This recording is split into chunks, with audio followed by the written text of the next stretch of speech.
All right, so as we know, we've got a misfire. Looks to be on cylinder 3 and 4.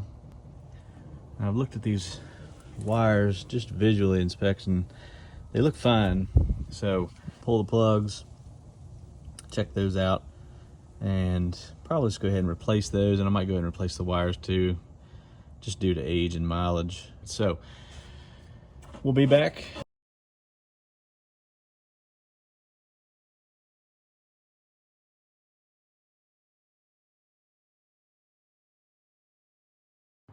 All right, we've done the plugs, the wires.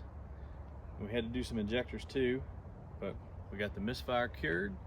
So what I'm using here is GM injectors. I don't really have the old ones on hand to show you, but they were pretty cruddy. I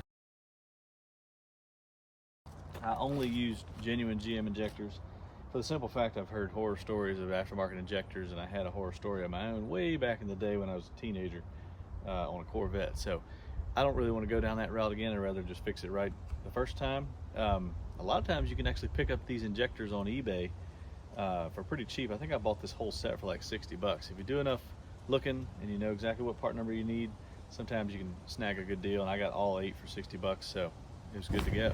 Now, the other code we have is an evap solenoid or evap leak. I can't remember which one it is, but it keeps popping up every time we start the truck, so we're gonna have to diagnose that.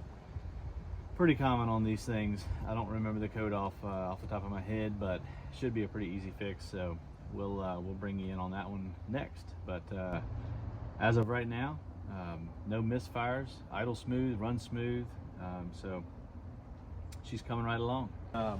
She runs like a top now. Let's see if I can bring you in and show you the wires.